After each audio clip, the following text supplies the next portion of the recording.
ஒரு சூப்பரான கொத்தரங்காய் பொரியல் பார்த்துடலாமா? பாசிப்பருப்பு 2 ஸ்பூன் போட்டு நல்லா பாயில் பண்ணி எடுத்து வச்சுக்கோங்க.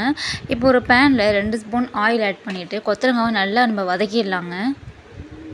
பாருங்கள், கொத்தரங்காய் வந்து ஒரு 10 மினிட்ஸ் நல்லா வதக்கிடலாம். வதக்கிட்டு தண்ணி ஊற்றி நல்லா வேக வச்சுருங்க. அது வந்து ஒரு பக்கம் பாயில் ஆகிட்டு இருக்கட்டுங்க.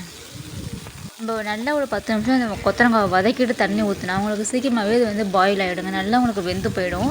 உங்களுக்கு வந்து பொரியல் பண்ணுறதுக்கு ரொம்ப ரொம்ப ஈஸியாக இருக்குங்க. பார்த்தீங்களா, நல்லா கலர் வந்து சேஞ்ச் ஆகிடுச்சு பாருங்கள். இந்த டைமில் நீங்கள் தண்ணி ஊற்றிடலாம். தண்ணி ஊற்றி நல்லா பாயில் பண்ணலாம். ஒரு பக்கம் கொதிச்சிட்ருக்கட்டும். இப்போ வந்து நம்ம இது கொதிச்சிட்ருக்கிறதுக்குள்ளே தேங்காய் மூடி ஒரு மூடி துருகி எடுத்துகிட்டு வந்துடலாங்க. பாருங்கள், நல்லா பாயில் ஆகிடுச்சு.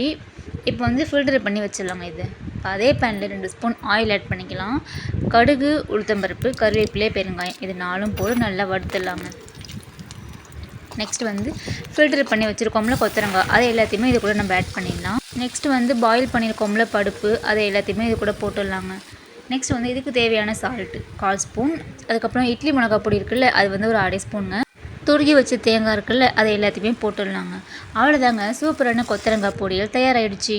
இந்த கொத்தரங்காயில் கால்சியம், பொட்டாசியம், மெக்னீஷியம் நிறைய சத்துக்கள் இருக்குங்க. ஃபைபர் ரொம்பவே நிறைய இருக்குது. கண்டிப்பாக மிஸ் பண்ணாமல் சாப்பிடுங்க. வாரத்தில் ஒரு நாள் சாப்பிடுங்க. இந்த தண்ணியை வேஸ்ட் பண்ணக்கூடாதுன்னு குடிச்சிருவாங்க சில பேர். இந்த கொத்தரங்காய் பாயில் பண்ண தண்ணி அந்த மாதிரி குடிக்கக்கூடாதுங்க. இந்த தண்ணி வந்து ரொம்ப பித்தம். அதனால் இந்த தண்ணியை வந்து நம்ம கீழே கொட்டிடுறது ரொம்ப நல்லது. அதனால தான் நான் ஸ்டார்டிங்கில் ஃபில்டர் பண்ணி வச்சுக்கோங்கன்னு சொன்னேன். அவ்வளோதான் மக்களே, நல்லா சாப்பிடுங்க, நல்லதையே சாப்பிடுங்க. சேனல் பிடிச்சா மறக்காமல் சப்ஸ்கிரைப் பண்ணிக்கோங்க. ஈவினிங் வீடியோவில் பார்க்கலாம். தேங்க்ஸ் ஃபார் வாட்சிங். பை.